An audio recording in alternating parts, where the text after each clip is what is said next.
असुरराज महाबली की, असुरराज महाबली की, असुरराज महाबली की, असुरराज महाबली की, असुरराज महाबली की, असुरराज महाबली की, असुरराज महाबली की, असुरराज महाबली की, असुरराज महाबली की, असुरराज महाबली की, असुरराज महाबली की।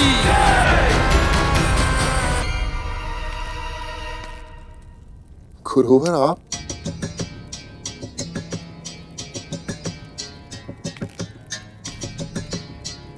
विजय भव।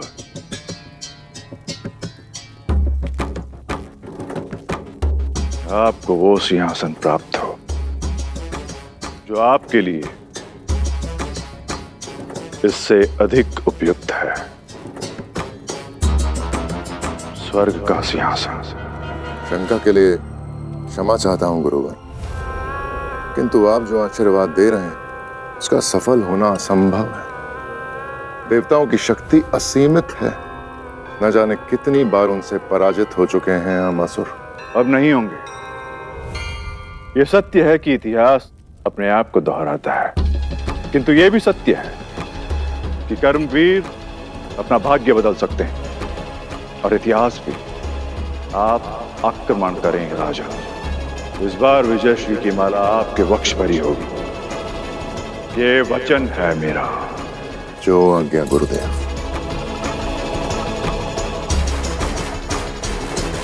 महर्षि भार्गव की, महर्षि भार्गव की, महर्षि भार्गव की।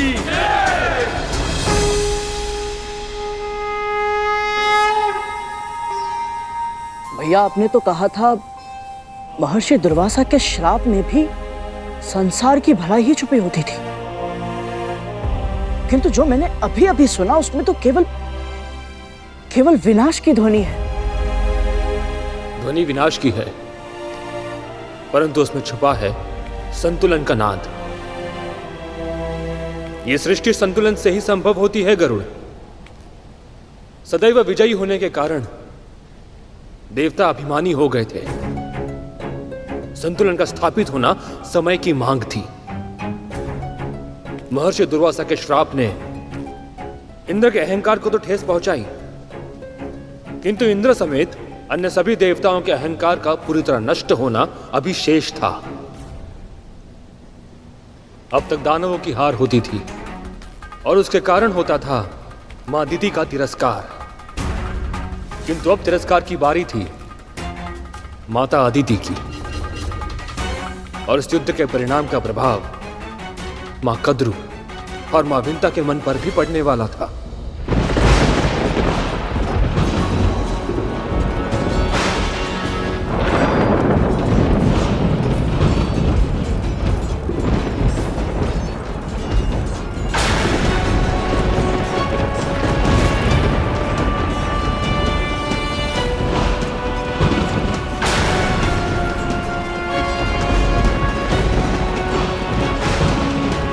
युद्ध संतानें करती हैं, पर पीड़ा की तड़प सहनी पड़ती है उनके माता पिता को।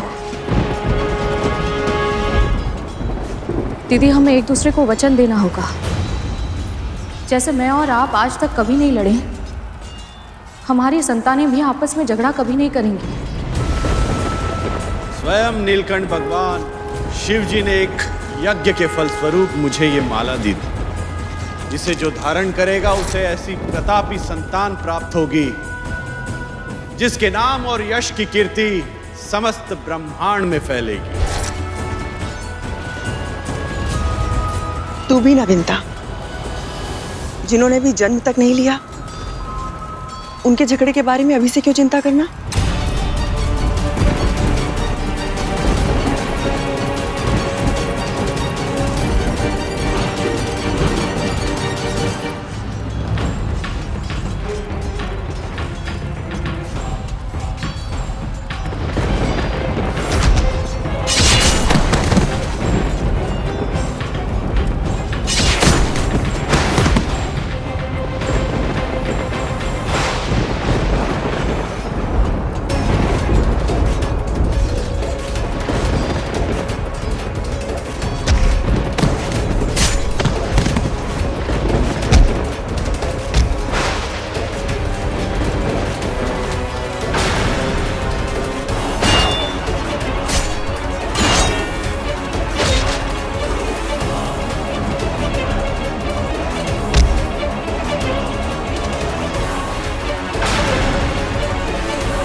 श्रीहीन होने के बाद भी देवता हमसे बहुत शक्तिशाली हैं गुरुदेव। हम ये युद्ध नहीं जीत सकते। हमारे ना जाने कितने योद्धा अब तक अपने प्राण गंवा चुके हैं गुरुदेव।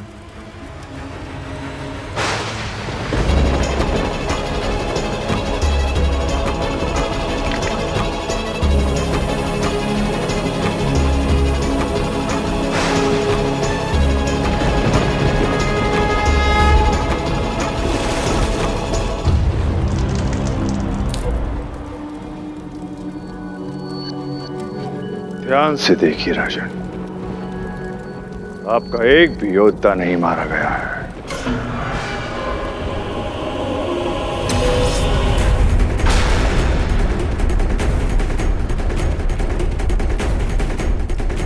ये कैसी माया है?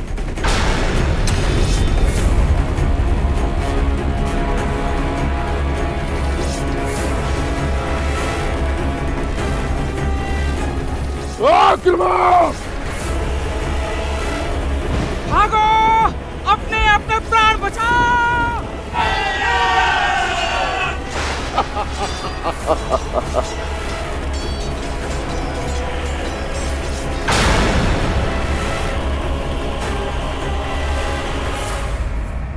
ऐसा पहली बार हुआ था। पहली बार दानवों ने देवताओं पर विजय प्राप्त की थी। जब जब संसार में कोई अप्रत्याशित, अकल्पनीय घटना घटती है, तब उसका प्रभाव सभी पर पड़ता है। मां कद्रू और मां बिंता भी इस प्रभाव से अछूते नहीं बचे थे।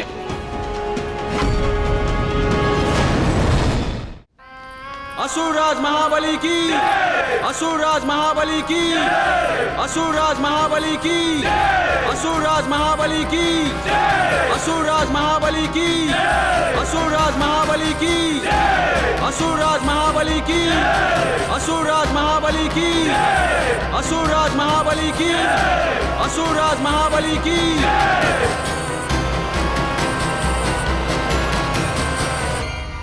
ऋषिवर,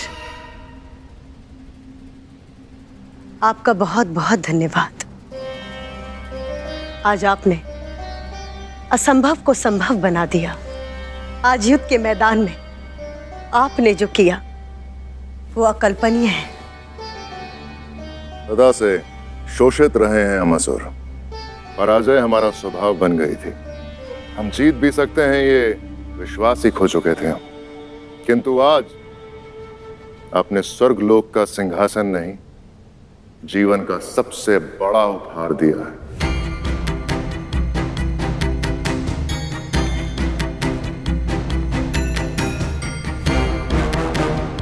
अब सृष्टि में संतुलन स्थापित होगा और इसका सारा श्रेय केवल आपको जाता है गुरुवर। ये युद्ध आपने और आपके योद्धाओं ने लड़ा। साहस के साथ आपने अपने शत्रु का सामना किया और उन्हें भागने के लिए विवश किया। इस विजय का श्रेय आपका है राजन। मैंने तो केवल गुरु होने का धर्म निभाया है।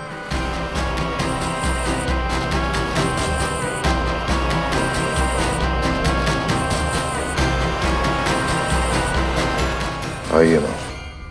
राजमाता अदिति की, राजमाता अदिति की, राजमाता अदिति की, राजमाता अदिति की, राजमाता अदिति की, राजमाता अदिति की, राजमाता अदिति की। पुत्र, आज इस स्वर्ग के सिंहासन पर बिठाकर तूने अपनी मां का मान बढ़ाया है, किंतु ये पर्याप्त नहीं। आज तुझे एक वचन देना होगा कि आज के बाद देवता इस सिंहासन पर कभी नहीं बैठेंगे।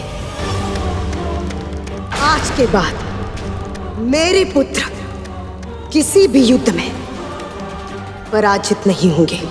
और आज के बाद महान असुर राज महाबली की मां का गर्व से उठा हुआ यह शीश कभी नहीं झुकेगा। वचन दो। मैं वचन देता हूं मां, जब तक देवताओं का समूल नाश नहीं कर देता मैं शांत नहीं बैठूंगा। असुरराज महाबली की, असुरराज महाबली की, असुरराज महाबली की, असुरराज महाबली की, असुरराज महाबली की। महर्षि दुर्वासा के एक श्राप से यदि देवताओं का राजपाट, यश, वैभव सब कुछ छिन सकता है, तो उनके आशीर्वाद से मिली माला से विंता क्या नहीं कर सकती है। मुझे अपने संतानों के हित की रक्षा करनी ही होगी। इंद्र और अन्य देवताओं के अहंकार के कारण ही आज उनकी इतनी भीषण हार हुई है। हम अपनी संतानों को विनय की शिक्षा देंगे ताकि उन्हें कभी ऐसे दुर्भाग्य का सामना ना करना पड़े, है ना दीदी? दीदी, किस सोच में पड़ गई आप? कुछ नहीं। असुरराज महाबली की, असुरराज महाबली की। दीदी, मैं तुम्हारे लिए बहुत प्रसन्न हूँ। बहुत बहुत बधाई हो।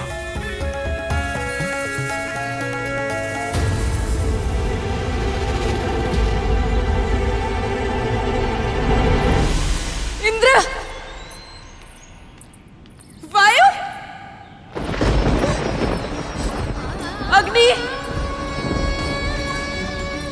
इंद्र, कहाँ चले गए तुम सब? इंद्र, तुम्हारी माता तुम्हें पुकार रही है, कहाँ चले गए? इंद्र,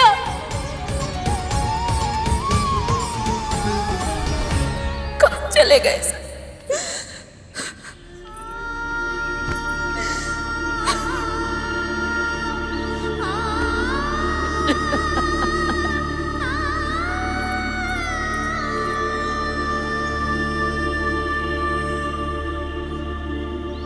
मैंने चारों ओर ढूंढ लिया है,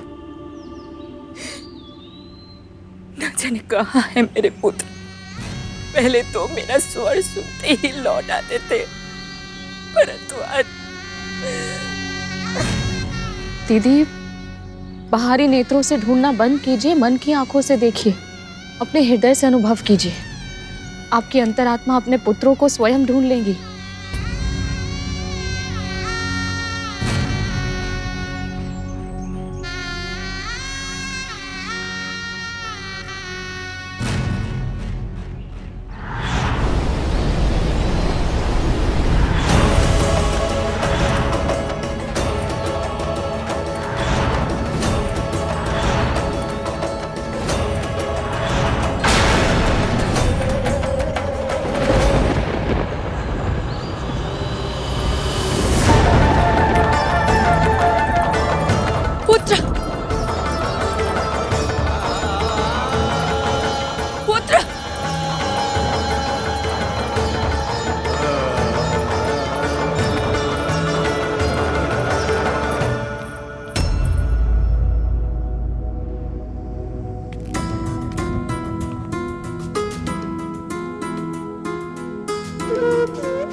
कितना ढूंढा मैंने तुम सबको, और तुम सब यहाँ यहाँ क्या कर रहे हो?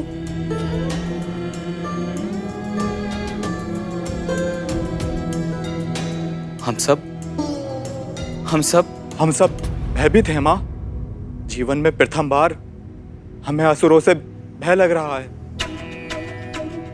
अपने प्राणों के लिए ऐसा भय इससे पहले अनुभव नहीं किया माँ। ना जाने कैसे वो अमर हो गए हैं। हमारा कोई भी अस्त्र शस्त्र उनके प्राण नहीं ले सकता। और अब तो उन्होंने निश्चय कर लिया है कि वो हमें जीवित नहीं छोड़ेंगे। अपराध मैंने किया था माँ, किंतु उसका दंड मेरे इन भाइयों को और आपको मिल रहा है। और मेरा ऐसा दुर्भाग्य कि मैं कुछ कर भी नहीं सकता।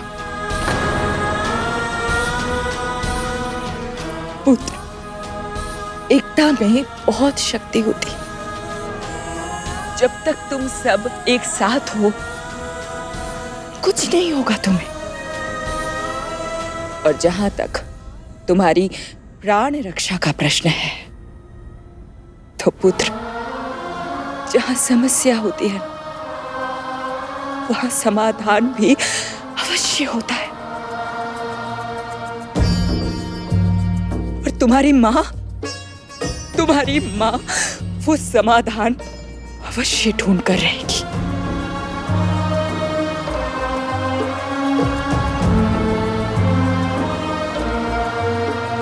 जो पुत्र अपने माता पिता का सम्मान करते हैं, उनकी आज्ञा का पालन करते हैं, वो अधिक समय तक सत्मार्ग से दूर नहीं रह सकते। जब से महर्षि दुर्वासा ने भगवान शिव के वरदान स्वरूप मिली वो महान माला विंता मां को दी थी, कद्रू मां के मन में ईर्ष्या के अंगार सुलगने लगे थे। अपने आप को अपनी छोटी बहन विंता से उत्तम सिद्ध करने की हठ ने उनके मस्तिष्क में जड़ें जमा ली थी। यहां तक कि अपने पुत्रों के लिए प्रार्थना करते समय भी उनके मन में यही एकमात्र विचार हावी रहता। और इसीलिए जब उनकी प्रार्थना स्वीकार होने का समय आया तो उन्होंने महर्षि कश्यप से कहा,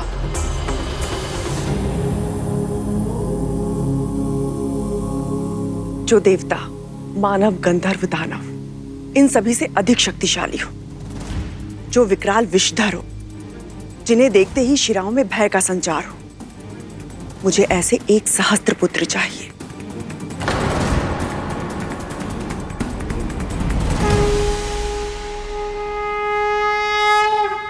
तथास्तु, तथास्तु, तथास्तु। ऐसे बलशाली पुत्र होंगे तो अवश्य त्रिलोकी सामग्री बन जाऊंगी मैं।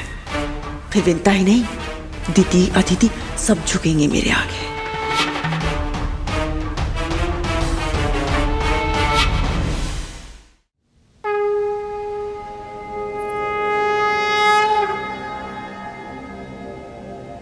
देवी कद्रू की तरह आपका भी तप सफल हुआ।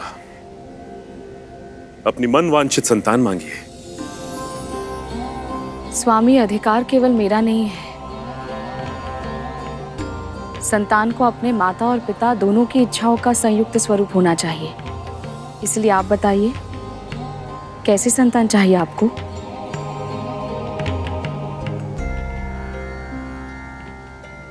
देवी, हम एक ऐसे पुत्र की कामना करते हैं जो माता पिता को अपना आदर्श समझे और जो संसार को ऐसी शिक्षा दे सके कि माता पिता की भक्ति से संसार का समस्त ऐश्वर्य पाया जा सकता है। एक ऐसे पुत्र की कामना जो संसार में देवों और असुरों के बीच के संग्राम को रोककर सृष्टि में संतुलन स्थापित करे। आपने मेरी कल्पना को स्वर दे दिया। जिसके मन में सृष्टि का कल्याण हो और चित्त में हो नारायण के चरण, मुझे ऐसे सदाचारी पुत्र का वरदान दे दीजिए स्वामी।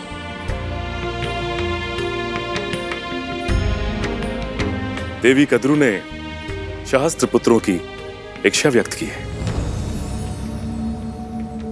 किंतु आप केवल एक ही पुत्र चाहती।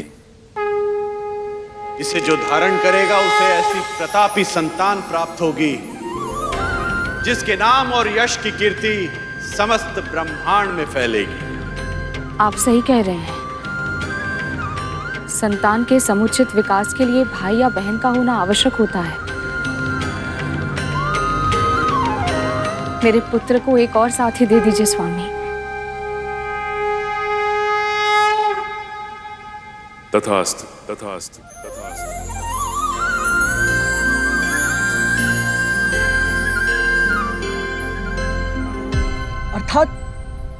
अर्थात मेरा कोई भाई भी है, किंतु भैया माँ ने तो मुझे उनके बारे में कभी कुछ नहीं बताया। कौन है वो और कहाँ है? तुम उन्हें मिल चुके हो गरुड़। क्या? किंतु कब? कौन? सूर्यदेव के रथ के सारथी हैं वो, अरुण, तुम्हारे बड़े भाई। अंधकार को समूल नष्ट करने वाले श्री सूर्यदेव को मेरा प्रणाम।